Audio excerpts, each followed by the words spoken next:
Buenas, en el aire nuevamente su espacio Cerrando la Noche, que llega a sus hogares a través de las señales de Carivisión, Canal 26, sistema de cable Tricón, 67 de Aster. Recordar además que pueden sintonizarnos a través de nuestra página web www.carivision.com.do y así estar en contacto con nosotros, como cada noche, prestos a analizar, comentar los principales hechos noticiosos que ocurren en la República Dominicana y, como decimos en algunas ocasiones, también en algunas partes del mundo, porque sería muy pretencioso pensar que vamos a analizar los hechos internacionales. Pero aquí estamos nuevamente dispuestos a eso. Hoy estaré haciéndole compañía, presentando nuevamente excusa a Giovanni Almonte, que no pudo presentarse hoy al programa debido a que está cumpliendo con algunas obligaciones. Y como siempre, el país sigue salpicado de hechos de importancia que gravitan en la vida nacional y que pretendemos comentarlos esta noche, para darle también el toque individual. Cada vez que uno comenta una noticia, pues aporta lo que es su visión, lo que son sus propuestas y, ¿por qué no?, sus esperanzas en que muchas de las cosas que vive la República Dominicana y en el mundo puedan cambiar. Y hablando del mundo, lamentar la pérdida de más de 285 vidas, producto de la caída del avión de Malaysia Airlines, que lamentablemente, ya confirmado, fue víctima de un misil que hasta ahora no se sabe quién lo disparó, si fueron los rusos o si fueron los ucranianos. Lo cierto es que ya los servicios de inteligencia norteamericanos afirman que este avión cayó producto del impacto de un misil. Por otro lado, los rusos han planteado que entienden que ese misil iba dirigido hacia el avión presidencial que momentos antes o una hora después aproximadamente de ocurrir el hecho, pasó por esa ruta, es decir, entre la frontera de Ucrania y la frontera de los Estados Unidos, lógicamente en el espacio aéreo. Vamos a esperar que en las próximas horas se pueda esclarecer esta situación. Si es cierto lo que plantean los rusos, esto provocará una situación de mayor conflictividad en esta frontera debido a los problemas que desde hace alrededor de 2 o 3 meses está enfrentando los rusos y los ucranianos. Entonces, si esto era un atentado dirigido al presidente Vladimir Putin, la situación se pondrá, como dicen algunos, color de hormiga o posiblemente mucho más rojo. ¿Qué es lo único cierto y lamentable?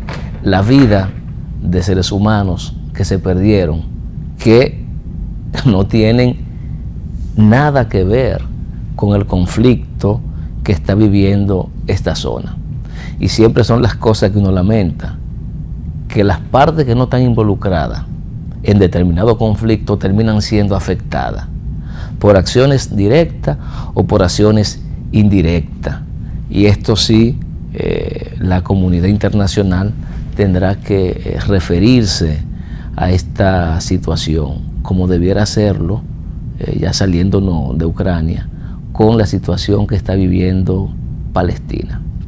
Israel definitivamente no cesa, tampoco se cansa, porque en el desvenir histórico ha sentido que tiene el apoyo moral de importantes sectores internacionales que definitivamente se han hecho en la práctica cómplices de esta carnicería humana que cada cierto tiempo se presenta en la franja de Gaza. Pero eso parece que no importa lo que pase ahí. Parece que no son seres humanos los que caen, porque vemos que cuando en otras partes del mundo ocurren conflictos menores, esos aliados se alarman. Esos mismos aliados que presentaron una Venezuela al borde de la guerra civil, Hoy día no dicen nada ante la matanza de tantos niños que está ocurriendo por parte de Israel. A nosotros nos gustaría escuchar esas voces. Es verdad, Venezuela cayeron en las protestas, 40, 45 personas en 3 meses de protesta. Eso es un hecho reprochable y lamentable. Pero ¿y esto? Ataques a poblaciones civiles, que caen a diario niños, adultos, mujeres, víctimas de un conflicto histórico mal manejado inclusive.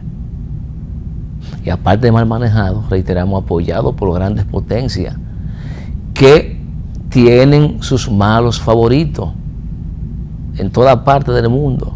Tienen sus malos y sus buenos favoritos.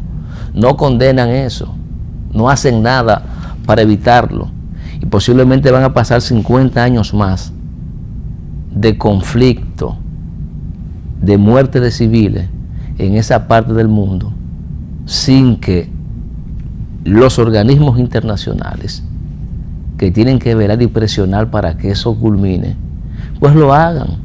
Porque vemos que cuando tienen que intervenir en determinados países, intervienen por encima de todo el mundo. Con esto no estamos diciendo que hay una intervención a Israel, no. Lo que decimos es que cuando tienen intención de presionar, presionan y saben cómo hacerlo. Pero cuando no tienen intención, dejan pasar las cosas. Porque a mis aliados yo tengo que quererlo. No importa lo que hagan o lo que no hagan. Seguirán siendo mis aliados. Y por otra parte, dice la Organización de Naciones Unidas para la Agricultura y la Alimentación, FAO, que en Latinoamérica el desperdicio de alimentos que ocurre en esta parte del mundo pudiera dar para satisfacer las necesidades de 47 millones de latinoamericanos y caribeños que padecen hambre. Se estima que este desperdicio no solo afecta a los productores, sino que provoca alzas en los precios de los alimentos. Y este desperdicio tiene toda una cadena de distribución que va desde la comercialización, la producción, hasta el consumo. Son los elementos que ha planteado la FAO, pero lo importante es que si se toman medidas preventivas para disminuir esto, evidentemente que a partir de esta lógica también deberá disminuir el hambre, lógico, si esas personas que padecen hambre, pues se les crean las condiciones para tener acceso a la alimentación, porque muchas veces hay alimento, pero no hay recursos para acceder a ello. Y en todo esto definitivamente tiene un aspecto nodal, lo que tiene que ver con el proceso no solo de capacitación, sino también de educación, para que al momento de manejar estos alimentos, al momento de producirse el consumo, seamos lo suficientemente conscientes y razonables para no desperdiciar, que en el mundo se está pasando demasiado hambre. Y esto solo en América Latina y el Caribe. Estamos hablando de 47 millones de personas que no están supliendo sus necesidades básicas. Por lo tanto, están mal viviendo. Es lo que está ocurriendo. Y el día pasado hablábamos de la diferencia entre un país de verdad y un país de mentira. Poníamos como ejemplo lo que ocurrió en Francia con el ex presidente Sarkozy. Poníamos como ejemplo lo que ocurrió en la República Dominicana cuando un conjunto de organizaciones decidieron querellarse en contra de un expresidente, y vimos como un presidente dijo que a un expresidente dominicano no se le toca ni con el pétalo de una rosa.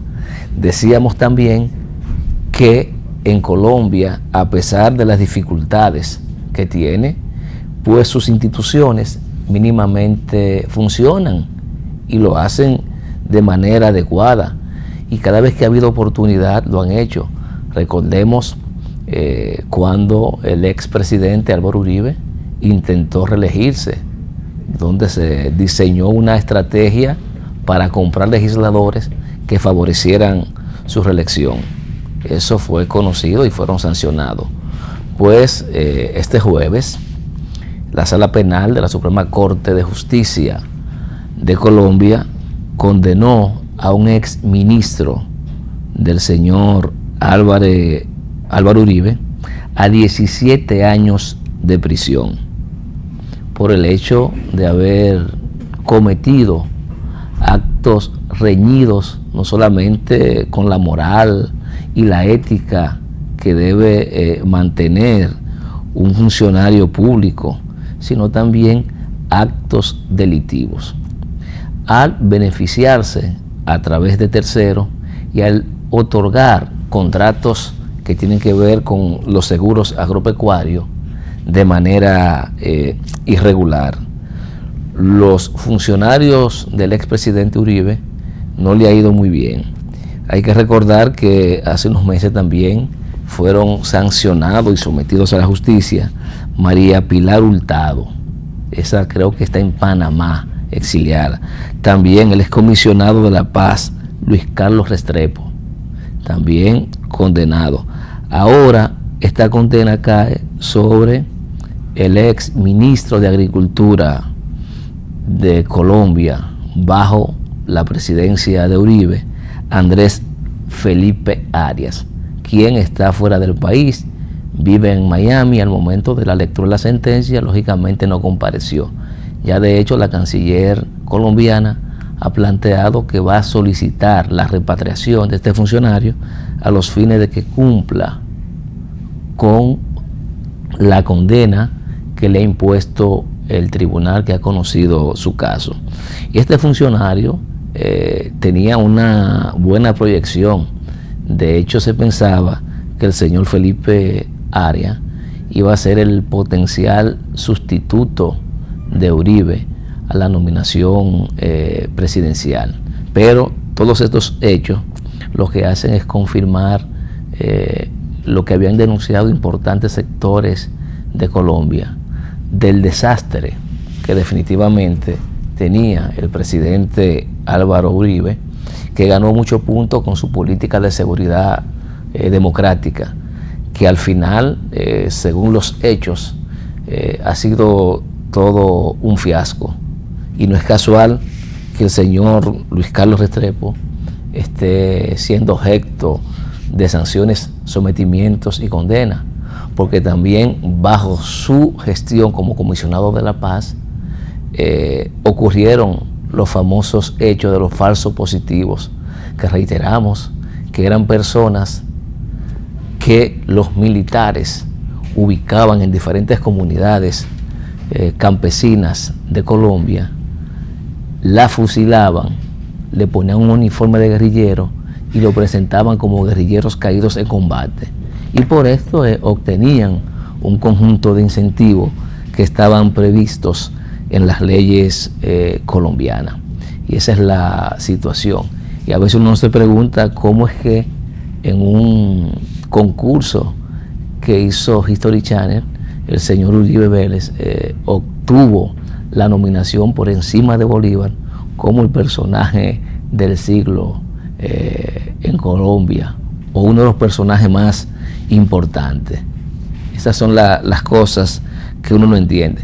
Y a veces, durante usted está en el poder, las faltas como que no se le ven, o mucha gente se encarga de ocultarla. Eso ha pasado con Uribe, ha pasado con otros mandatarios, también en la República Dominicana. Y como ejemplo podemos poner toda la situación que se le avecinó al expresidente, el doctor Fernández Reina, que su popularidad, producto del famoso déficit fiscal y de los escándalos de corrupción que rodearon y rodean importantes de sus funcionarios, él también ha sido víctima. Lógicamente, él ha planteado y ha defendido sobre todo a esos funcionarios con los cuales ha llegado a decir que lo quiere como hijos. Es momento de hacer un corte, vamos a él y en breve continuamos con Cerrando la Noche.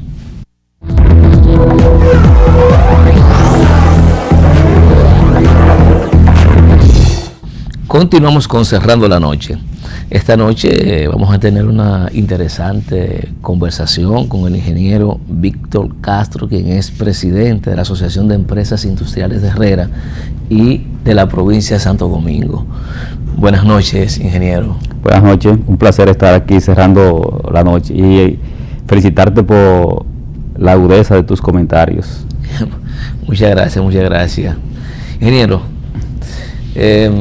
nosotros quisimos que usted nos acompañe esta noche, no solo para que conversemos, digamos, sobre el tema que está de boga, que es la reforma al Código Laboral, sobre lo cual usted como presidente de los industriales y en representación de ello ha hecho bastante opinión pública, ha hablado también sobre el pacto eléctrico.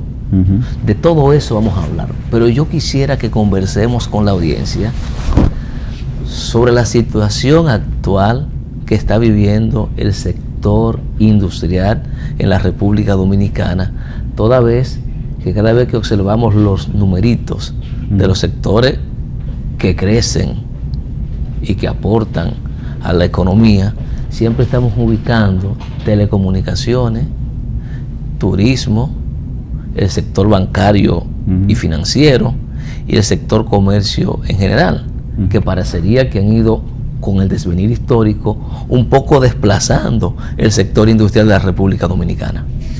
¿Cómo no? Esa es una situación real que estamos viviendo. Como consecuencia de eso es que surge la discusión del tema de la formalidad y la informalidad, y te explico. El sector manufactura en República Dominicana, es cierto, ha ido perdiendo ponderación respecto al Producto Interno Bruto. El aporte que hacía el sector manufactura hace 10 años era alrededor de un 36-37% al Producto Interno Bruto. Sin embargo, ahora el aporte que hace el sector manufactura al Producto Interno Bruto es de apenas un 23%. Entonces, ¿eso es bueno o es malo? ¿A qué sector está desplazando la productividad que tiene más preponderancia para que la productividad haya bajado? Bueno, como tú dices, hay muchos sectores que son básicamente servicios. Entonces, ahí es que surge el asunto de formalidad y de informalidad. Los empleos que se generan dentro del sector manufactura tienen vocación de ser mucho más formales que lo que se generan en los servicios. No es extraño que la actividad, por ejemplo, hotelera pueda crecer. No es extraño que veamos un repunte en términos de lo que es los call centers en República Dominicana, que están surgiendo mucho. No es extraño incluso que la actividad financiera se haya calentado un poco, y hacia una serie de actividades de servicio que no es que no generan empleo, pero no lo generan suficiente y de calidad. Incluso los empleos indirectos que generan estos servicios son en su mayoría informales, los indirectos, a diferencia de la manufactura, que genera su informalidad, se encadena, se direcciona hacia la formalidad.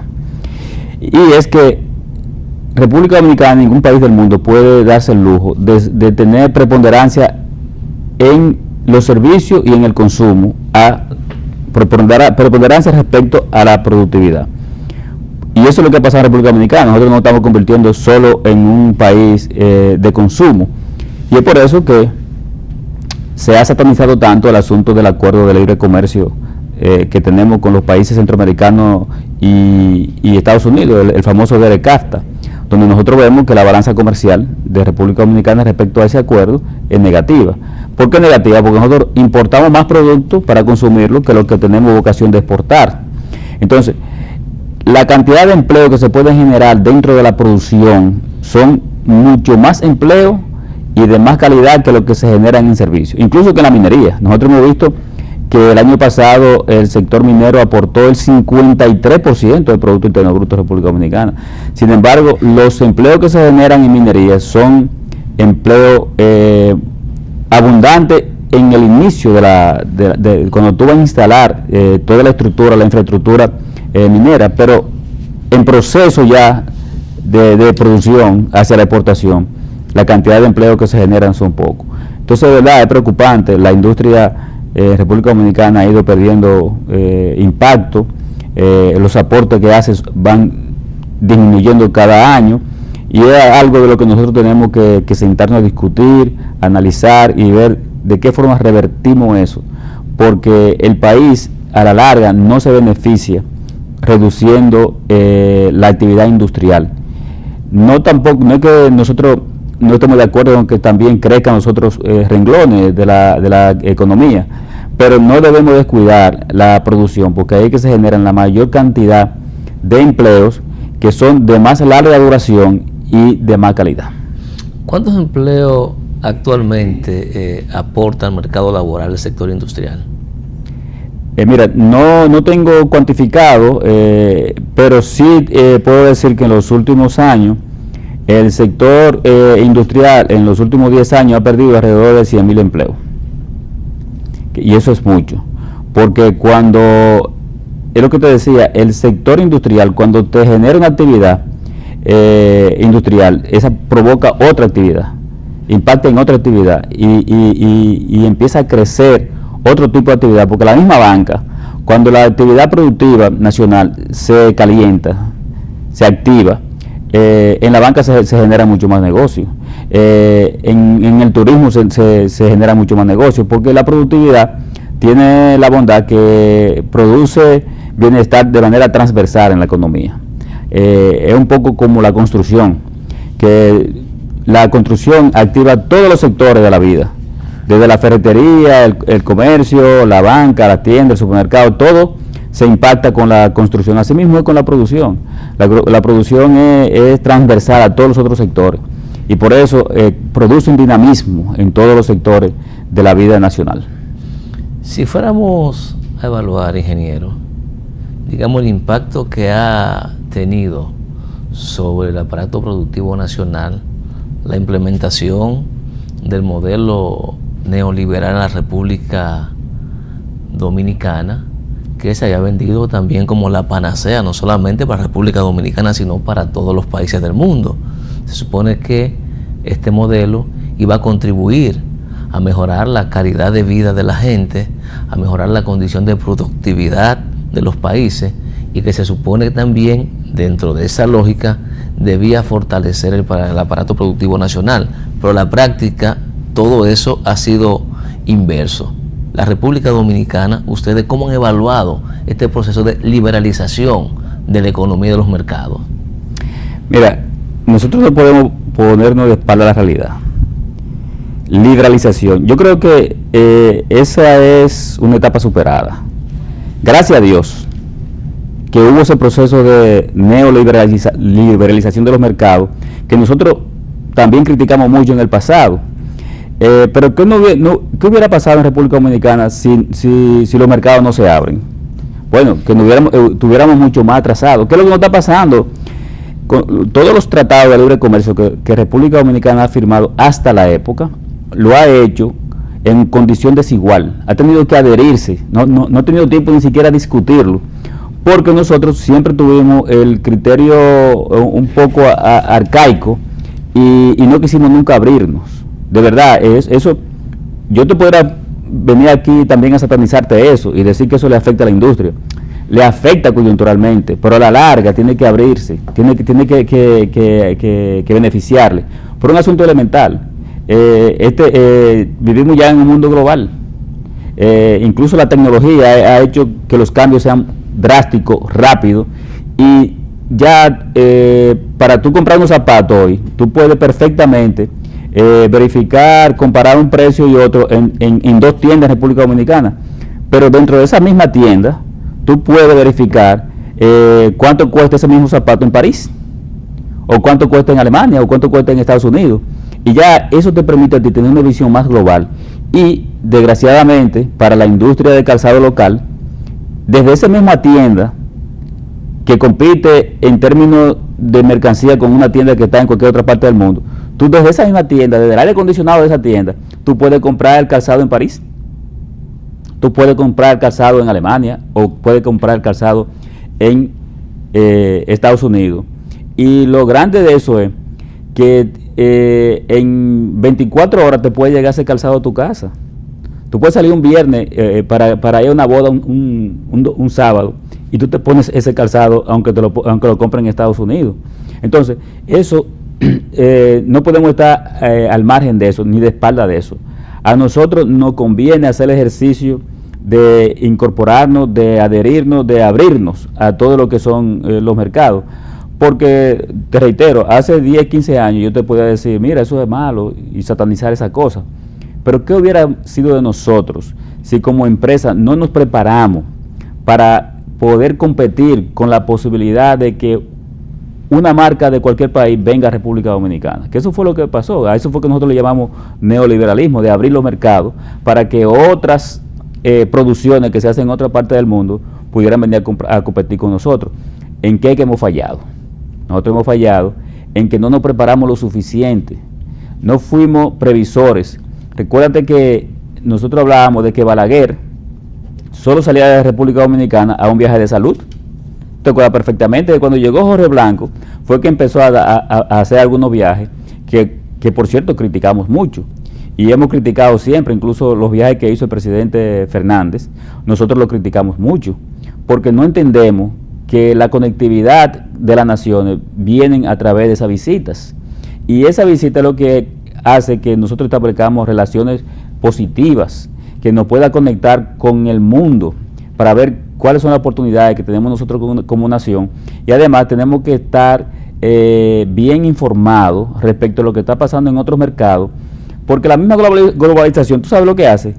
Que te obliga a aperturar tu mercado. Nosotros, por ejemplo, con el Derek Kafta, se hizo unos ejercicios en estos días, donde yo vi hasta en el Senado llamándonos a nosotros, y yo no quise ir a esas reuniones, para ver qué vamos a hacer respecto a la apertura que se va a dar total, la desgravación total que va a haber aquí el 1 de enero del 2015. Que tú no podías perder tiempo, nosotros firmamos, y es obligado que nosotros tenemos que dejar que entren los productos que van a competir con nosotros. No hay forma de que nosotros paremos eso. ¿Tú sabes por qué no hay forma? Porque si paramos, si cerramos la frontera después que firmamos, la penalización que puede venir a República Dominicana es mucho peor que lo que puede generar que dejemos entrar la competencia. ¿Y esa competencia es equitativa?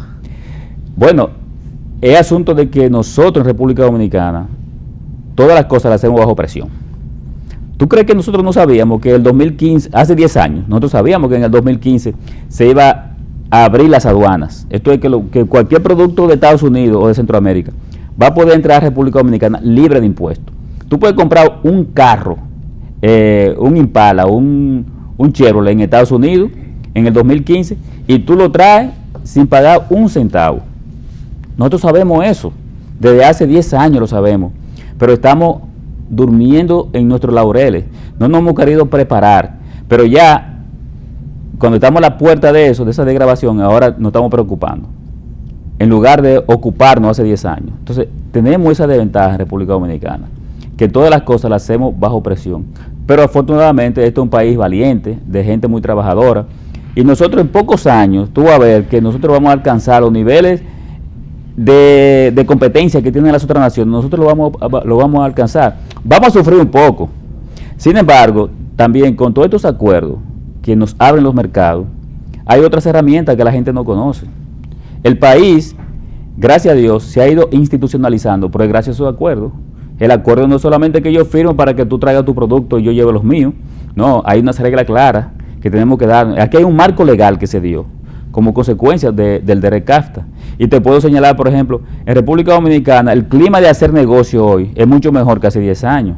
La llamada seguridad jurídica, que era que aquí muchas empresas tenían miedo de venir, muchos inversionistas tenían miedo de venir a República Dominicana porque no habían reglas claras. Ahora hay reglas claras para poder hacer negocio de manera transparente. Pero aquí también se dieron organismos como Proconsumidor, como consecuencia de eso. Recuerda que aquí lo que había era un control de precios. Pero aquí está lo que llamamos Procompetencia, que es un organismo que está supuesto a resolver los problemas, los conflictos que hayan dentro del sector empresarial, conflictos que pueden en algún momento afectar el consumo local de la gente.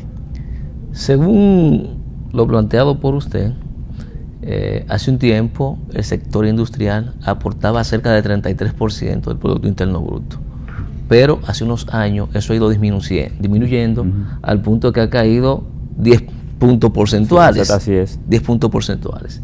Ante esa realidad y ante la esperanza que tienen los industriales de ponerse en condiciones de competir con esas empresas extranjeras que van a introducir sus productos al mercado local, ¿cuáles son entonces los principales obstáculos que tienen los industriales dominicanos para poder dar el salto cuantitativo y cualitativo que le permita estar en condiciones de entrar a ese mercado de competencia?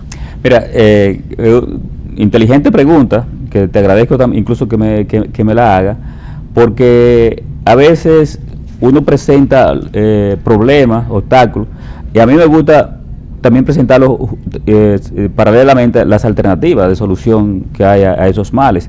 ¿Por qué la industria nacional pierde ponderación en ese Producto Interno Bruto en los últimos 10 años? Bueno, hay una serie de elementos que se siguen dando en República Dominicana que no permiten. Mira, usted va ahora mismo aplica a un banco para comprar un carro que cuesta 2 millones de pesos, y usted aplicando en el banco y prácticamente le entregan la llave para que tú salgas un carro. Sin embargo, usted va y aplica por esos mismos 2 millones de pesos para usted comprar una maquinaria y manufacturar algo. Usted va a tener que llevar una serie de documentos y 3 meses después usted no tiene ese préstamo. Entonces usted puede decir, pero ¿cómo es posible que para producir me la pongan en tan difícil el préstamo, mientras que para consumir es tan fácil? Aquí se hacen ferias. ¿Cuántas veces al año? ¿Cuántas instituciones hacen ferias para vender vehículos? Y te entrega el vehículo en la misma feria. ¿Cuántas ferias se hacen aquí para prestarle dinero al sector productivo? Ninguna. Eso es increíble. Entonces, esa es una situación que tenemos que resolver. Aquí hay una rigidez para la producción accesar al crédito. Y otra cosa, no solo la rigidez para accesar al crédito, las tasas. Tú te vas a una feria de vehículos y tú encuentras vehículos que a una tasa hasta de un 8% anual. Pero cuando es para la producción, el préstamo está en un 20% anual. O sea, tasa mucho más alta y acceso más rígido. Entonces, no es una contradicción que estamos viviendo en República Dominicana. Estamos incentivando el consumo y estamos castigando la producción. Y eso es como tener la mesa pata para arriba. Y hay otro aspecto, aparte del acceso al crédito, que es lo que te acabo de explicar, que afecta mucho a la producción, está el asunto de que los problemas milenarios que hay prácticamente en República Dominicana con el asunto de la energía eléctrica, que no solo tenemos una energía eléctrica que, como tuviste esta semana, salió del foro del Banco Mundial un estudio donde decía que nosotros estamos en el segundo lugar en 35 países del mundo con la tarifa más alta. Después de Italia estamos nosotros. Así es. Pero no solo es que la tarifa es alta, es que tú te vas a un sector cualquiera de República Dominicana y hay 10 horas que no tienen energía, de 24 horas, 10 que no tienen energía. Pero las otras horas de energía que se cobran caro, también es una energía de mala calidad, donde la potencia de la energía que llega está muy por debajo de la que está supuesta a consumir un equipo que tú tengas en tu casa, y mucho más en una industria. La calidad de la energía que nosotros recibimos en la industria no es buena. Entonces, eso provoca daño en los equipos. Entonces, precaria, costosa y de mala calidad. Esos tres aspectos impactan entre un 6 y un 10% la producción nacional, el costo de la producción nacional. Cuando eso debería estar impactando, oye, 0.3 o 0.5 del costo.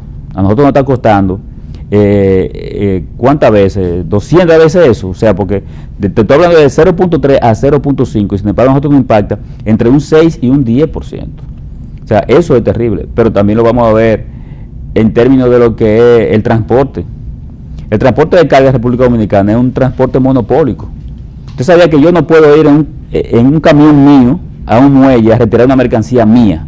Yo tengo que pagarle a una federación ese transporte y esa federación cobra lo que ellos quieran. Yo no tengo capacidad para discutir ese precio. El único aspecto dentro de un negocio que yo no puedo discutir es con el transporte de carga, porque es monopólico. Ellos establecen sus reglas y cargan mi mercancía, independientemente de la fragilidad de mi mercancía, la cargan en el camión que ellos quieran, bajo las condiciones que ellos quieran y al precio que ellos quieran.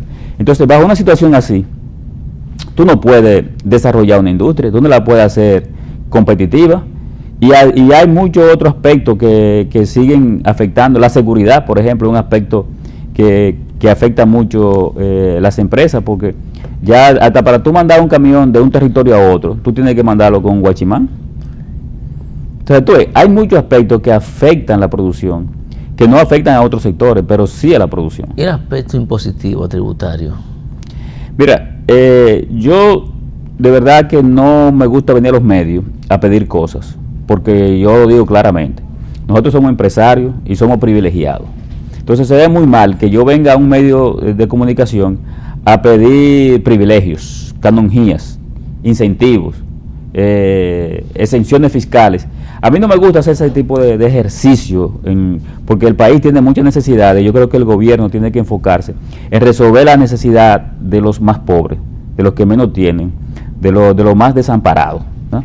Lo que nosotros aspiramos como empresarios es que hayan reglas claras, transparentes, equitativas, y además que los impuestos que nosotros pagamos, una parte de esos impuestos sirvan para amortiguar la carga que nosotros tenemos que tener adicional. Ese mismo asunto de la energía eléctrica, yo quiero pagarla, pero el problema es que yo tengo que pagar una energía eléctrica, como te dije ahorita, costosa, de mala calidad y precaria, pero aparte de eso yo tengo que tener mi propia generación. Entonces eso es lo que yo quiero evitarme. Yo quiero que haya un sistema eléctrico que me permita pagar energía, pero que yo pueda contar con ella, que no tenga que hacer una inversión paralela. Pero aparte de eso, cuando yo pago mis impuestos, a mí me gustaría que ese 911 funcione, y que si yo llamo a la policía porque tengo un conato de criminalidad o cualquier cosa cerca de la empresa, pueda responder el gobierno. Con el permiso y la anuencia del ingeniero Víctor Castro, presidente de la Asociación de Empresas Industriales de Herrera y de la provincia de Santo Domingo, vamos a un corte y en breve continuamos con Cerrando la Noche.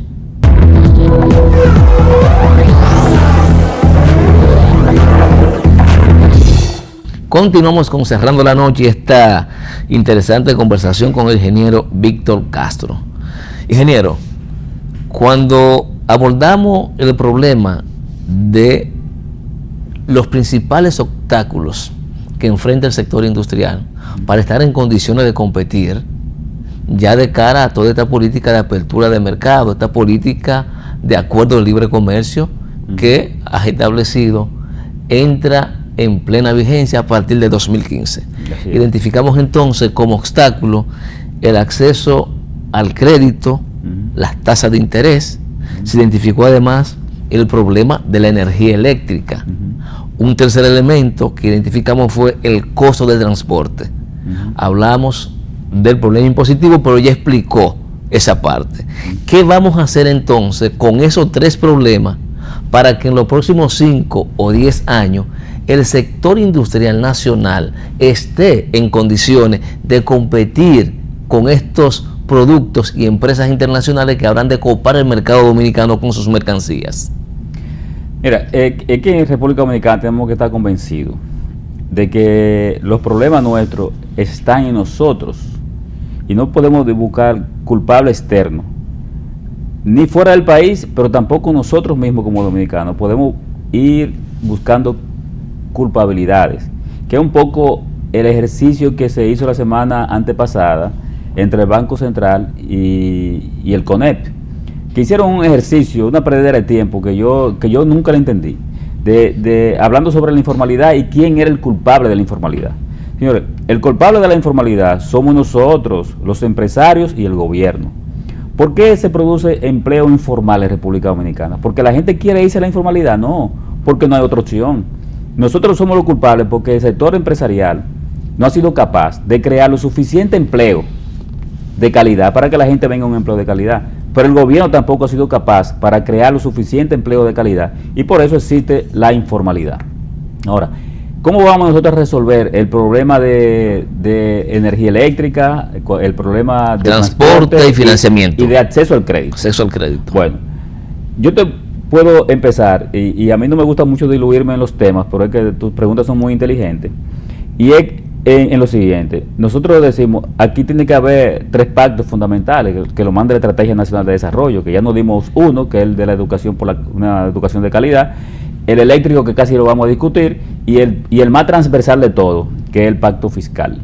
Nosotros sabemos que en República Dominicana la presión fiscal, y casi nadie quiere que hablen de eso, es baja. Yo no estoy diciendo que porque la presión fiscal sea baja, tienen que aumentar los impuestos. Ahora, yo lo que sí digo es que el gobierno tiene que aumentar sus ingresos para poder resolver la mayoría de los problemas que hay en República Dominicana, incluyendo el tema eléctrico, que nos afecta a nosotros. Si el gobierno no tiene dinero, no puede resolverlo.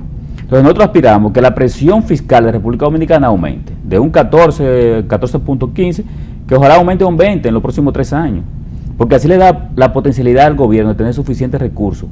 Entonces, yo estoy diciendo que el gobierno tenga más recursos. Ahora, yo estoy diciendo que se le aumente los tributos que está pasando la gente. No, yo lo que estoy diciendo es que si nosotros tratamos de que haya menos evasión, que todos los sectores que están produciendo rentabilidad en la economía y están eludiéndolo, porque eso es un mal que hay en República Dominicana. Aquí hay muchos sectores que tienen alta rentabilidad, pero eluden los pagos, los tributos al gobierno. Entonces nosotros tenemos que tratar de ampliar la base de tributantes para que el gobierno alcance a más gente para que pague ese impuesto, y los que están pagando impuestos que traten de bajarle la tasa. Esto es, para decirlo claro a la gente, no es posible que un pobre, una gente que gana apenas 20,000 pesos, todo lo que consume, todo lo que produce en un mes, esos 20,000 pesos, todo lo consume, y por esos 20,000 pesos, están afectados con un 18% de ITEVI. Sin embargo, una gente que gana 200,000 pesos, guarda 100,000 y gasta 100,000. Entonces hay 100,000 pesos de esos que ganó que no están afectados por ITEVI porque lo guardó. Entonces el que gana 200 se ve afectado menos con el ITEVI que el que gana 20,000 pesos. Entonces, ¿qué es lo que tenemos que hacer? En República Dominicana nosotros tenemos que bajar tasa para que los pobres, por ejemplo el ITEVI, en lugar de pagar un 18%, que pague un 10 o un 12%, para que los pobres tengan más capacidad de compra. Y a una gente que gana 200,000 pesos, lo que hay que pagar, aumentarle los impuestos, que ese pague más. Por aquí no, aquí creemos en impuestos regresivos, o sea, que afecte más a los pobres que a los ricos.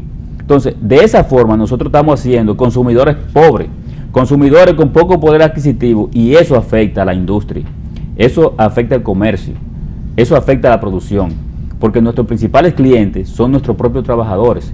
Y si los trabajadores de nosotros no tienen poder adquisitivo, no nos van a comprar. Y nuestras empresas viven de lo que venden. ¿Y qué es lo que venden? Lo que producen nuestra gente. Entonces, ese modelo económico hay que resolverlo. Y eso tiene que resolver a través de un pacto fiscal que obligue a la gente que no paga, que pague impuestos. Y a los que pagan poco, que paguen un poquito más. Y hay un segmento de la población que deben liberarse de esos impuestos, especialmente a los pobres.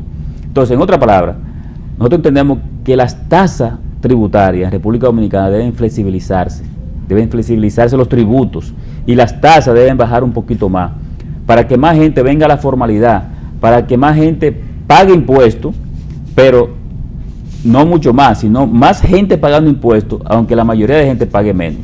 Eso va a ayudar mucho a que el gobierno tenga el dinero suficiente para resolver el problema de transporte, el problema eléctrico, el problema de la educación, y que pueda presionar en términos de que el sector financiero también venga a acompañar al gobierno tomando acciones de flexibilizar también esos beneficios que tiene el sector financiero, que usted lo ve, donde quiera que el sector financiero interviene, sus resultados anuales son maravillosos en términos de rentabilidad. Entonces eso también hay que flexibilizarlo en beneficio de la gente. En sentido general, estos problemas pueden ser abordados y mínimamente solucionados o apaleados a partir del gran pacto fiscal que ha de firmarse en República Dominicana. No tengo duda, y yo no sé por qué algunos ministros, como el ministro de Hacienda, el ministro de Economía, hablan de que este gobierno no va a hacer ni reforma fiscal ni pacto fiscal. Yo no sé por qué dicen eso, porque el primer interesado en resolver la situación de flujo de caja que tiene el gobierno es el mismo gobierno. a quien más le conviene hacer una reforma fiscal es al gobierno, porque va a identificar fuentes de tener mucho más dinero, y eso va a beneficiar a la gente porque va a poder haber mucho más inversión en beneficio de la gente. De manera que yo creo que sí, que el pacto fiscal es importante. Pero otra cosa, el pacto fiscal tiene que venir acompañado, y perdóname que me extienda, de una ley de responsabilidad fiscal y transparencia, para que el dinero que entre a las arcas públicas se rinda cuenta cuando se gaste, porque ese es otro problema. Que la presión tributaria de República Dominicana es baja, o sea, los ingresos que tiene el gobierno son bajos, pero esos pocos ingresos lo dilapidan, lo malgastan, no producen déficits fiscales. Entonces ese tipo de cosas hay que resolverlas. Ingeniero Víctor Castro, en un minuto, porque lamentablemente el tiempo se agotó y no pudimos abordar el problema de la reforma al Código Laboral, pero dice el doctor Leonel Fernández en una conferencia en Montevideo, Uruguay, que no se puede hablar de competitividad ni productividad sobre la base de reducir las condiciones de vida de los trabajadores. Mira, una de las pocas cosas que yo estoy de acuerdo con Fernández, con Leonel Fernández, y te lo digo responsablemente, es esa. Esa es una de las pocas cosas que yo estoy de acuerdo con él. Y en las muchísimas otras cosas no estoy de acuerdo con él, porque Leonel Fernández es un hombre tan inteligente que yo lo digo de verdad. Y yo no soy un académico, ni un intelectual, pero yo tengo preparación académica.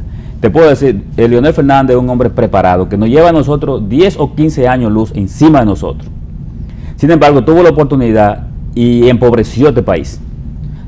Hizo una serie de estructuras que aportan un poco de desarrollo, pero en el sentido humano empobreció más a la gente. Sin embargo, yo estoy de acuerdo que nosotros no podemos pretender lograr competitividad reduciendo beneficios adquiridos, derechos adquiridos que puedan tener la gente.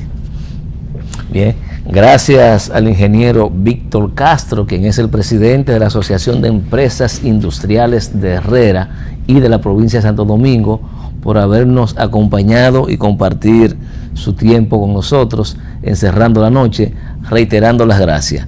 Mañana nuevamente estaremos con ustedes. Hasta mañana.